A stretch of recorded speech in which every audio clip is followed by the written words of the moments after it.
Hello, Namaskar, welcome, Swagatam. You are with The Versatile Doctor. I am Dr. Abhinav Atul, an author, a YouTuber, and a TLB member. It is my privilege once again to come before you with another live episode of Author Interview. And this is the 31st interview that we are hosting at TLB, the Digital City. This is the series where I bring to you the story behind the story, the spice outside the pages, and the soul of an author. You're watching this live stream simultaneously on my YouTube channel, the TLB, the Digital Cities YouTube channel, and as well as the Instagram Live. So, wherever you have joined from, I am grateful that you have decided to make us a part of your day. The comments are open. Throw in any comments, any questions you may have on any of these channels, and I'll do my best to address them all. With me today is a brilliant debut author, Ian Williamson. Joining us live from Liverpool, UK, Ian is the author of a dystopian historical fiction, In the Name of the Reich. In this book, Ian tells us the story of late 20th century London, which is now a part of National Socialist rule. In this alternative history version, where the Nazis have actually won the Second World War. But let me not steal any more fun away from the conversation and allow me to welcome the guest of the house, Ian Williamson. Hearty welcome to the live stream, Ian, and congratulations on the publication of your debut novel. Please tell me and the viewers more about yourself and more about your book. Ian. I have enough. Thank you. Thank you for having me. Yeah, so I'm Ian Williamson, and as you say, living in Liverpool in the United Kingdom. And my first book came out just a little over a month ago now, on the 20th of February, and it's been fun. It's been a big journey to get here, and I'm just happy now to actually be able to speak about it to yourself and the community, and start trying to build a little enthusiasm for it. That's great. So, let me share an interesting fact with everybody about how I met Ian. A little over a month ago, when his book was just hot out of the press, Ian was trying to create a hype around this book, on Instagram. And I found the book's premise a bit interesting. So I pinged him, told him about TLB, the digital city, and hence here we are collaborating. It was a good month. But that brings me to my first point, which we want to discuss today. Ian, you have spent close to 8 years writing this book, but that was only the first step, right? After publication comes the main part, the promoting and marketing your book. How has your experience been so far in promotions, and what is the one greatest lesson from this? It's been fun, to be honest. It's been interesting. It's not something I've ever had any experience in before, trying to promote anything. So it's been learning a lot of new skills and a lot of patience, and just really taking my time. And I think that's the main lesson I've learned. Really, is that it's a really long process. Promotion. It's not something you can achieve overnight. It's not something you can kind of wake up one day and decide, right, today, that's right, we're going to promote the book today and let's go.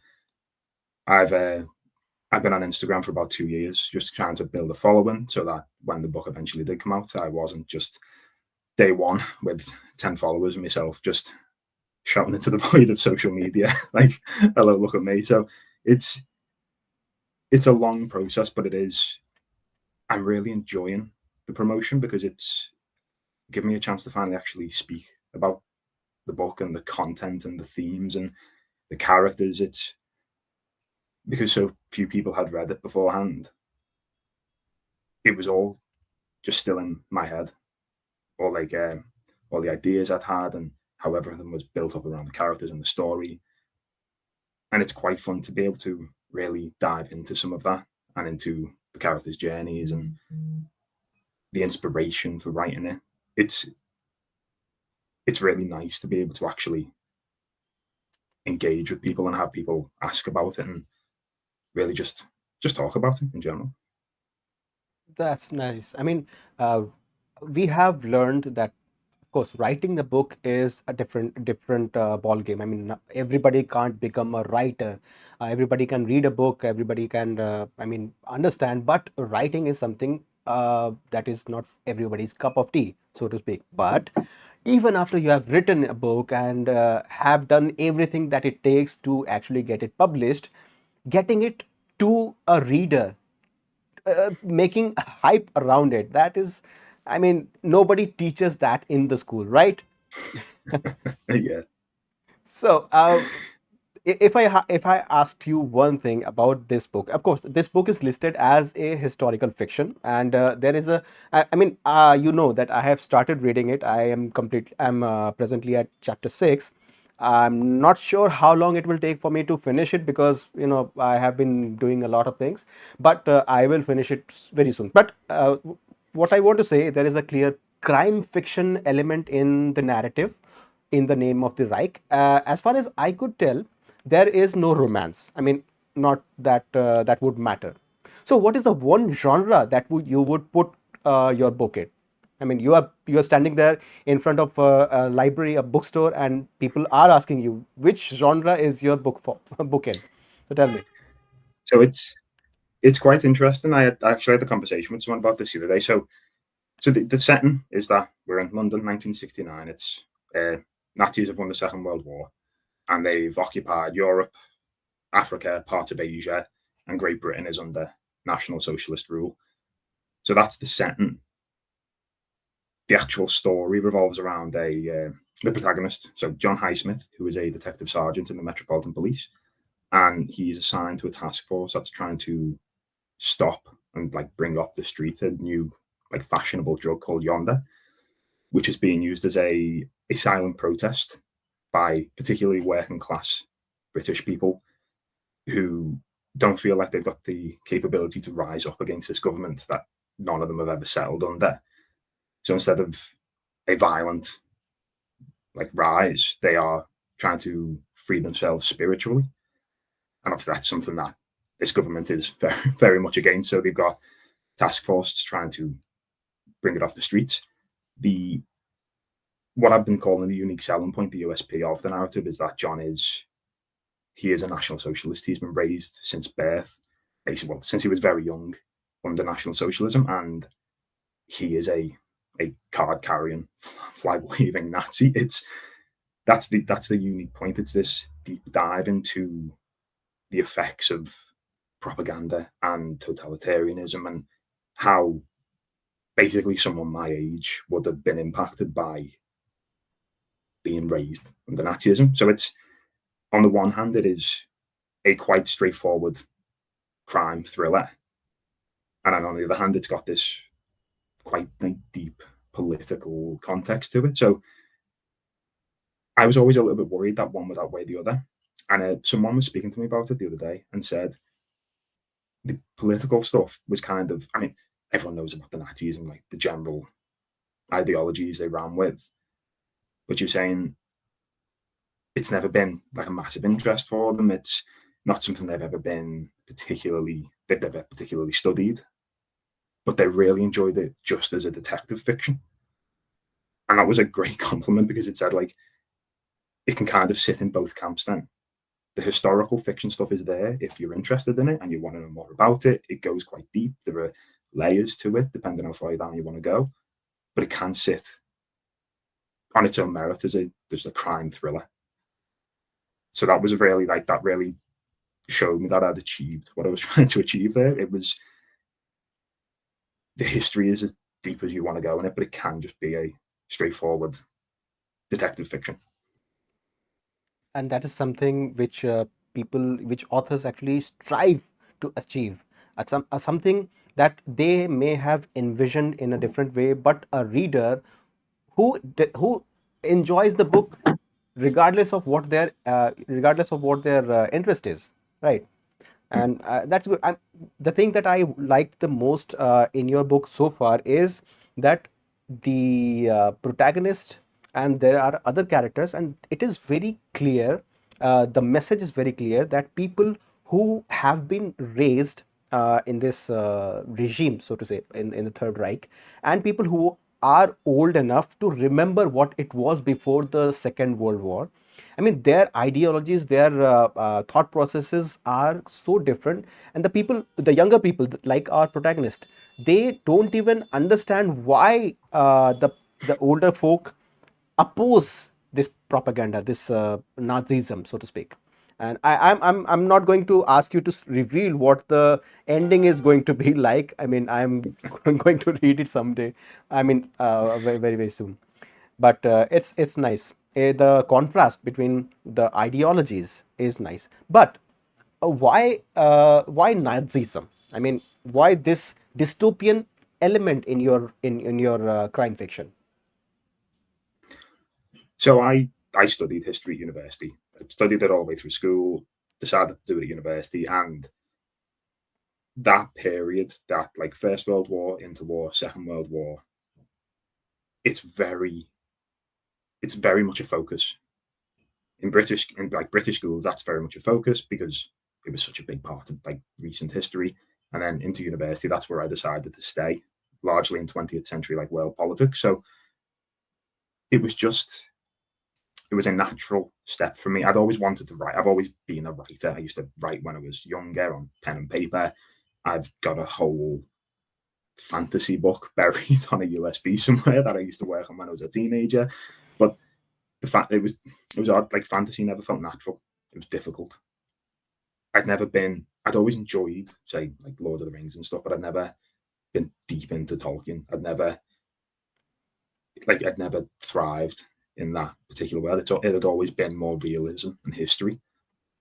So when I was trying to think of what I'd like to write,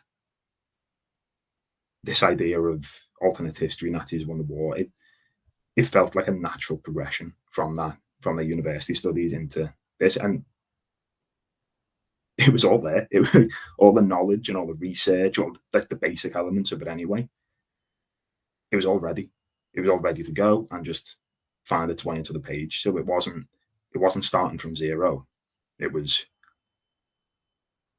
I'm already quite well read on this subject.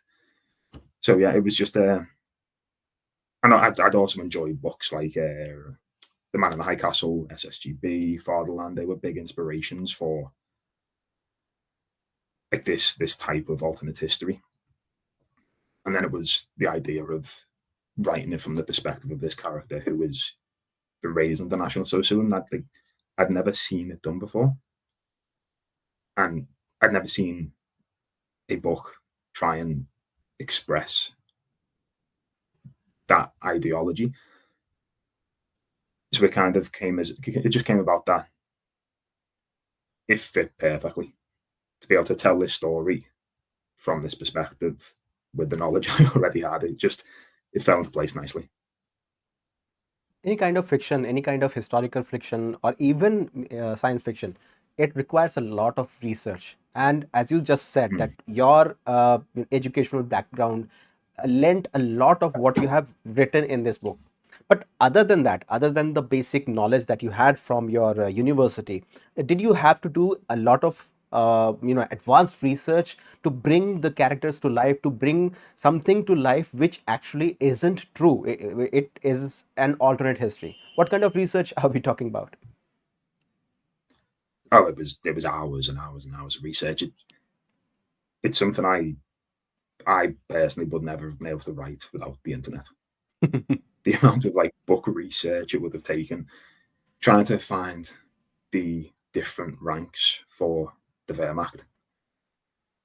If you would have had to go to a library, find the book, find the reference, write it down, leave, come back, and I go, oh, I need that as well, and I didn't write that down. Back to the library, back to the book, write it. It would have the amount of research it would have taken.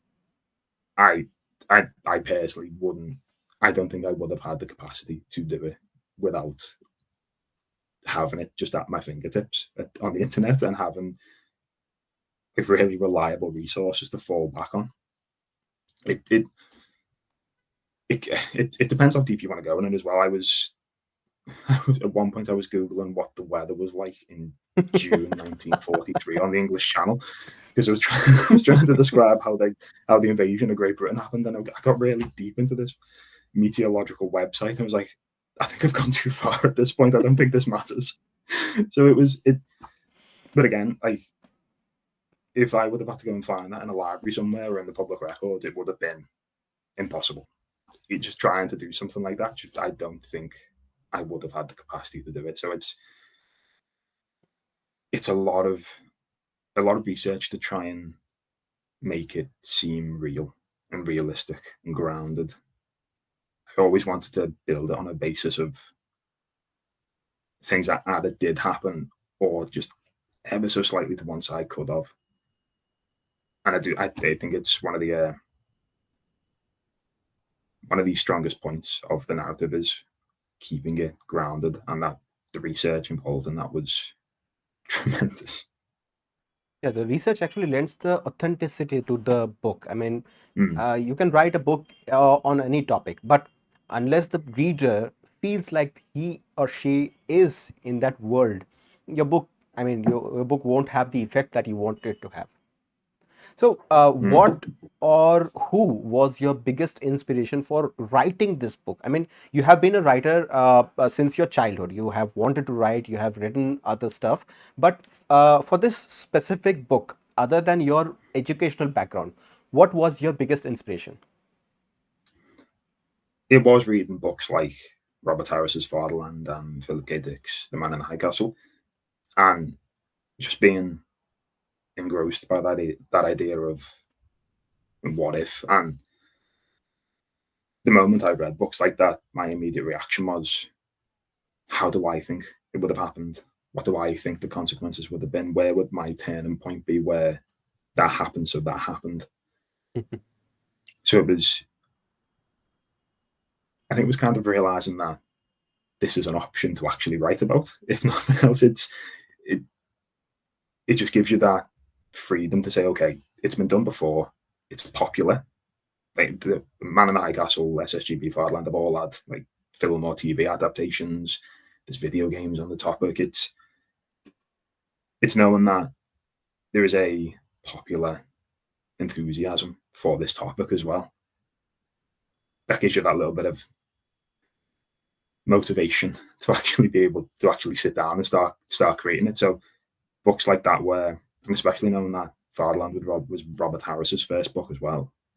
That was he was a journalist, so he had a big background in writing, but his first book was an alternate history as well. So I was like, it felt possible to actually go out and start this from scratch and make something of it as a debut novel as well.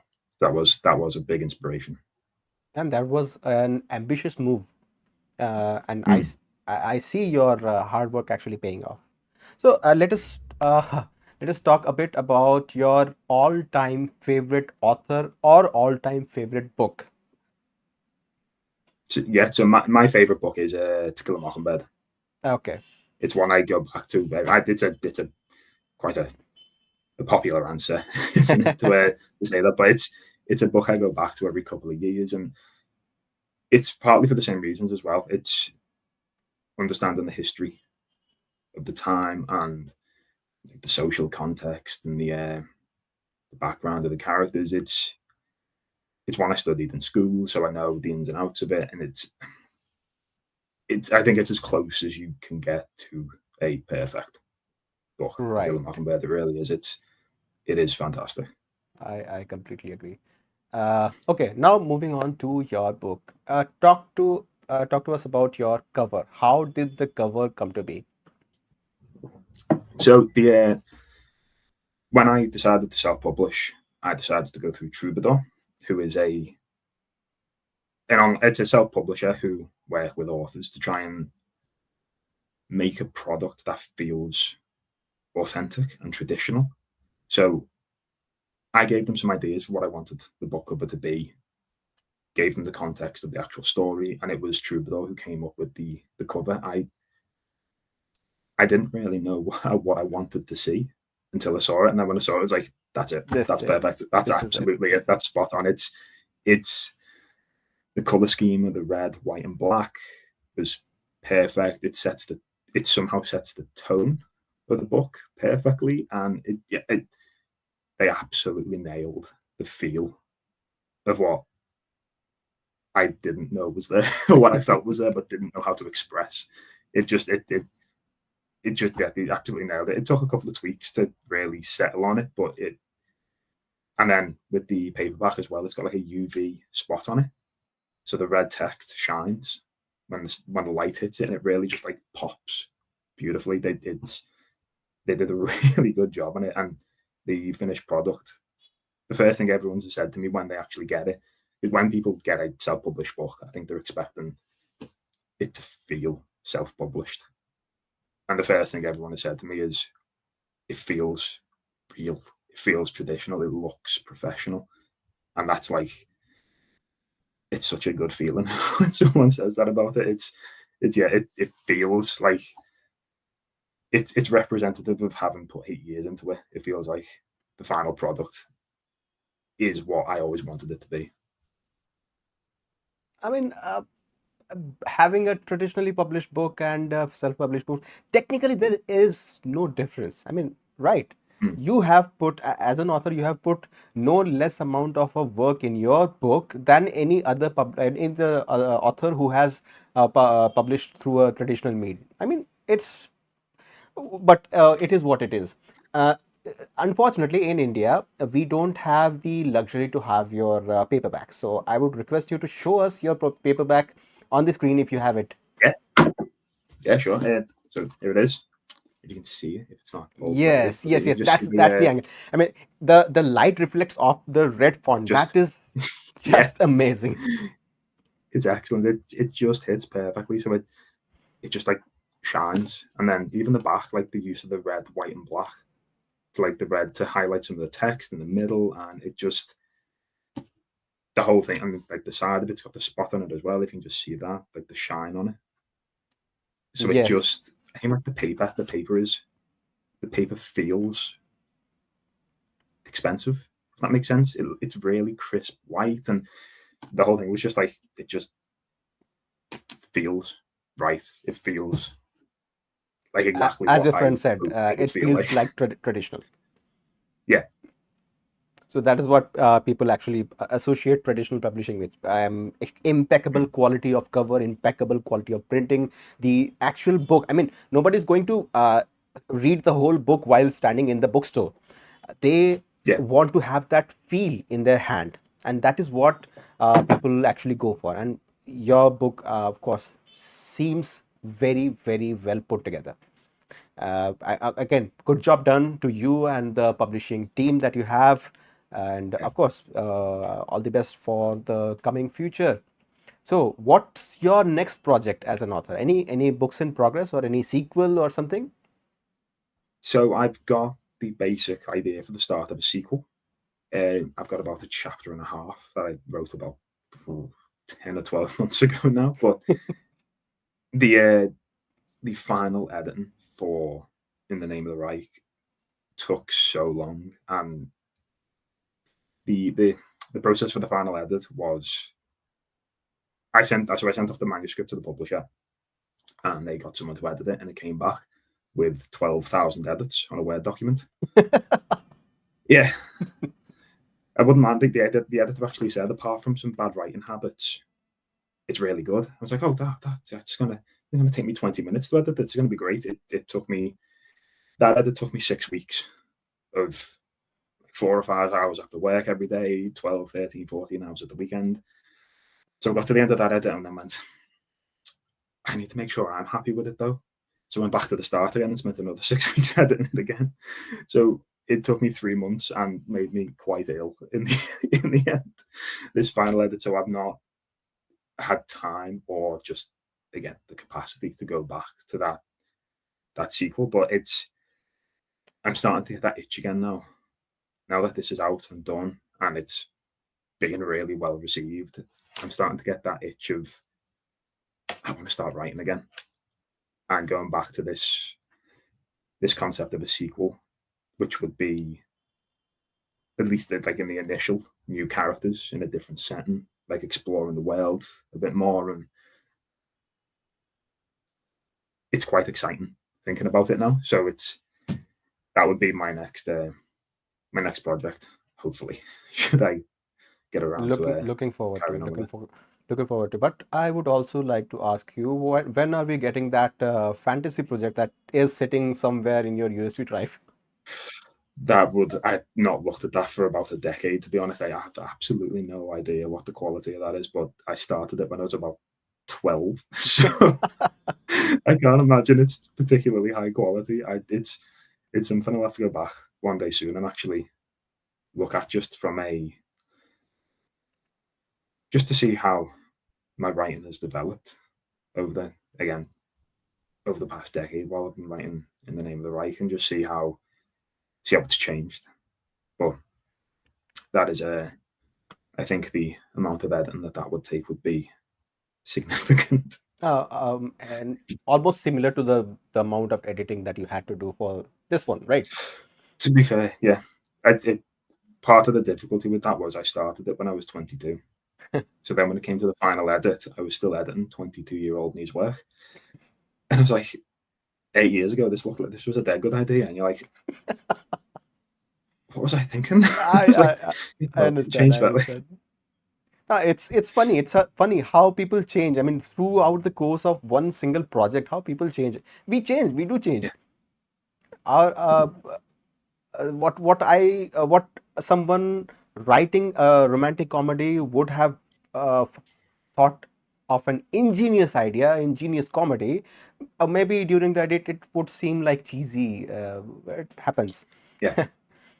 So, do you talked about the cultural impact of the Second World War and the historical aspect being so great in your culture and your education and everything. Do you see your book as appealing to an international readership or mostly resonating with the British or European readers? I do hope that it does have international appeal. As I said before, even if just as a straightforward detective novel, they are internationally, well, they're always like, there's always a bestseller that is a detective fiction or a crime thriller. So I do hope it does have appeal just on that basis. But everyone knows the word Nazi and like the ideology and what that is. Everyone has a basic concept of what happened and what like, I mean, it was a world war, so everyone understands like the consequences of what happened. And so I like to think that the appeal would be broad enough that it's based in London, but everyone kind of understands what I'm going for in terms of the story and the characters and the consequences of having been brought up under this regime. I think everyone can kind of imagine. Well, I mean, a lot of countries were under that regime for A long 5, time. 6, 7, 8, 10 years. So I'd like to think just in general on that concept alone, there is a wide appeal. And again, things like Fardland, SSGB, they've been international bestsellers, adaptations for TV and film, translated into 20, 30 languages. There is an audience for it. So I do hope that it will have slightly broader appeal. Of course, and all the best for that. I do have one other question. Your drug, the fancy drug that you have your characters fighting over, it is called Yonder. Tell me about this name. How did this name come about? It is a reference to a poem, but I won't say what the poem is, because if the reference itself is a little bit of a spoiler for like the actual overarching the arc and story. So, but the name itself was supposed to be this idea of stepping beyond, like beyond reality, sort of like stepping outside of this world that people have found themselves in and are being suppressed by every single day. It was that idea of, I was in the end it was either beyond or yonder. Beyond just didn't seem right, and yonder sounds just a little bit more mystical Yep. and strange and fanciful. So I ended up on Yonder, and it just, yeah, it's that concept of trying to step outside of reality and be free spiritually, while like the physical form is trapped in this reality. Nice concept. Nice concept. Maybe while reading your book, I would get the reference of what this name comes from. Which poem actually are you referring to? But more on that will come later. And Yeah, okay, do you plan to come to India either as a part of your book promo tours or just to travel? that I'd travel to India in a heartbeat with the time and money. Really, it's from everything I've ever seen. It's a it's a beautiful country. It looks, and like the amount of just history. It's it's a type of place I imagine you could just get completely lost in, and just there'd be something unique around every corner. And yeah, it's somewhere I'd visit in an absolute heartbeat, given the slightest opportunity. To keep us posted. And of course, if you ever come to India, I mean, we would like to host you like as a part of TLB author. Yeah, So do keep us. And fantastic. Thank you. I wish you come here with a lot of your, I mean, with this present book or your future books, come with a lot of your paperbacks, because your paperbacks are not going to be available here Yeah, unless you have a separate worldwide distribution network or something. it's. I know like something I was discussing with someone was print on demand, which I know is quite big. I know it's quite big in the United States. The concept of you just kind of have the file loaded onto a server basically, and then when someone pays for it, it prints it off and goes. But The it's concept not is something I've. actually no. The print of demand concept is actually in work in India also, but Amazon Okay. actually doesn't publish paperbacks in India. It Mm. doesn't print paperbacks in India. That's the issue. Okay. Other companies Okay. do give print on demand. This self-publishing industry is more or less as rampant in India as it is elsewhere. But Amazon, Mm. one of the biggest players, the Kindle Direct Publishing, they don't publish, they don't print paperbacks in India. That's the biggest problem we have. Okay. Mm. So, what your experience with TLB, the digital city? How was it? What other kind of engagements are you looking forward to? Because we had you as featuring the book of the week. In the name of the Reich was book of the week last week, and now we are having this interview session. And what other kinds of engagement are you looking forward to? I mean, well, in general, like the whole community in TLB is just fantastic. It's like this whole community just dedicated to books and poetry and even like art and like just generally just being creative. It's exactly what I was hoping to find and be invited into and be able to engage in. And the fact that it just exists is like testament to like the work you all do. So it is amazing. It's like the engagement last week with the book of the week was it's the first time I've properly spoken about it to anyone outside of like my immediate family and friends. It's the first time I've been asked questions by strangers, by people I've never met, and it was fun to kind of get all this information out of my head onto like a page and try and articulate properly what just been rattling around for the past decade. It was really fun to just, and especially when someone throws a bit of a curveball question and you're like, someone asked me who's your favorite character. I was like, I've never thought about it. And it was a difficult question because you're like, none of them are particularly nice people. So it's which one is actually my favorite character? And it was like, so I'm just really enjoying having a space to engage with different people and talk about it and have people really enjoy just reading the book in general. So it's been it's been fantastic. And we hope to have you actively engaging throughout the year, throughout your Yeah. writing journey. There is one comment on Instagram. Your hard work is slash will pay off. Okay. And there is another, I don't know who wrote this message, but wow, your accent. So someone likes your accent. I don't know who wrote this. This message came from TLB Prime Group. So, I mean, you would probably have noted that most of our members in TLB, the Digital City, are pretty young. I mean, we are trying Mm. to bring the culture of reading more or less back, because people say that people don't read as much. People have their mobile phones, they have their internet and television and everything. There are web series everywhere, but books, reading books is something which is losing their charm, and that is something that we can't let happen. I mean, Yeah. so Yeah. I'll ask you, as an author, as someone who has had this spark to write since childhood, and who spent years perfecting your art and bringing something into the world which is a masterpiece in itself, what advice would you give to the other members, the viewers, the other readers, the bookstagrammers in TLB, the Digital City, to keep the spark of reading and writing alive? First and foremost, it's just enjoy it. Just enjoy.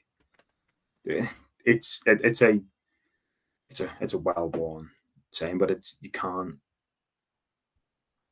cannot engage with anything as much as you can engage with a book. There's no everything else is passive to at least a certain extent, but when you're reading a book, you can't half read the book. You can half watch a TV show, you can half listen to a podcast. You cannot half read the book. You've got to be absolutely engaged. Otherwise, you're not going to be. You can't. You just physically can't read it. So it's just enjoying being consumed by a story and a world and a character, a setting. There's nothing else quite like it, and it's just it's an amazing hobby, just in general. Just being able to sit down, nice and quiet, and just read is it's calm, it's relaxing, and it's just completely like you can just be completely absorbed in something like that. So it just enjoy. It's just that's the main thing. It's just to enjoy it and carve out time to. I find like I go through periods where I don't pick up a book for weeks or months, and the moment you start again, you realize this is why I like this. And it's once you pick up a book and get through the first 3 or 4 pages, you're like, no, I'm done. I'm away. I'm fine. It's it's it's more difficult than just turning on the telly. It's so easy to just disappear for an hour into a TV show, but physically picking up a book and opening it, it's just a little bit more difficult to actually start.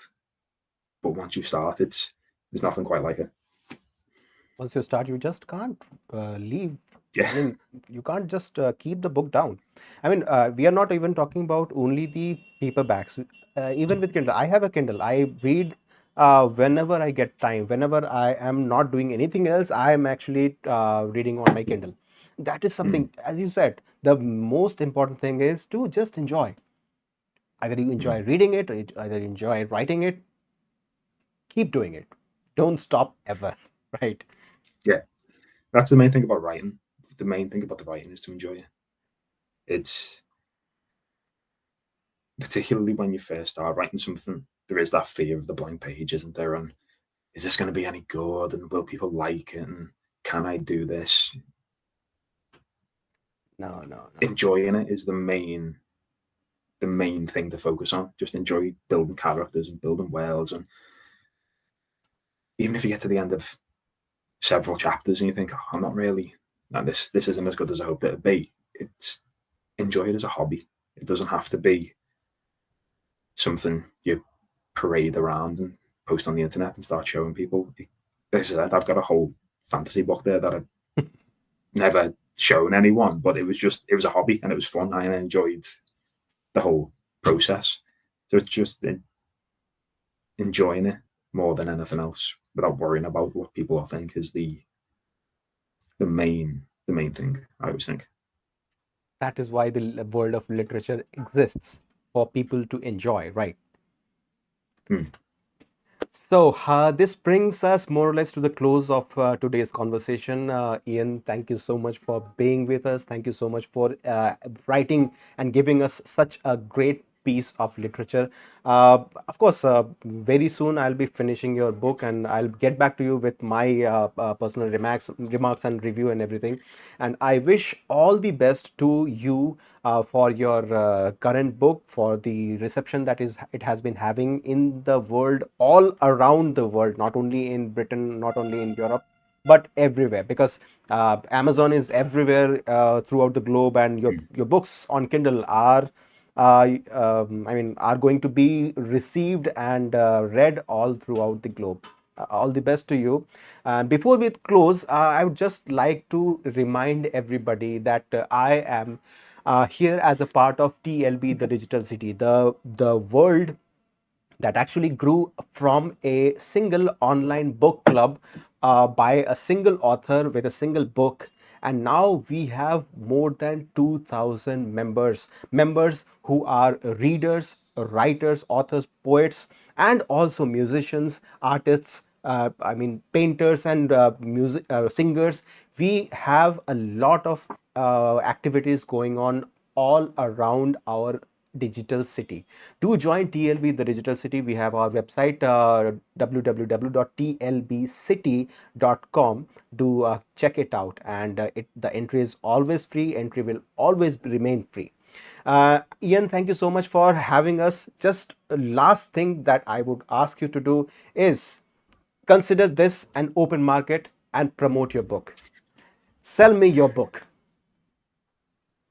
Well, first of all, thank you for having me as well, and thank you for all the time and effort you all put into TLB.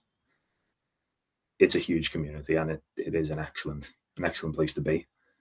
In general, with the book, I do think it is that whole concept of like being from that character's perspective. I do think it is something unique. I do think it's the main reason I stuck with it for so long, because I don't think it's been done before.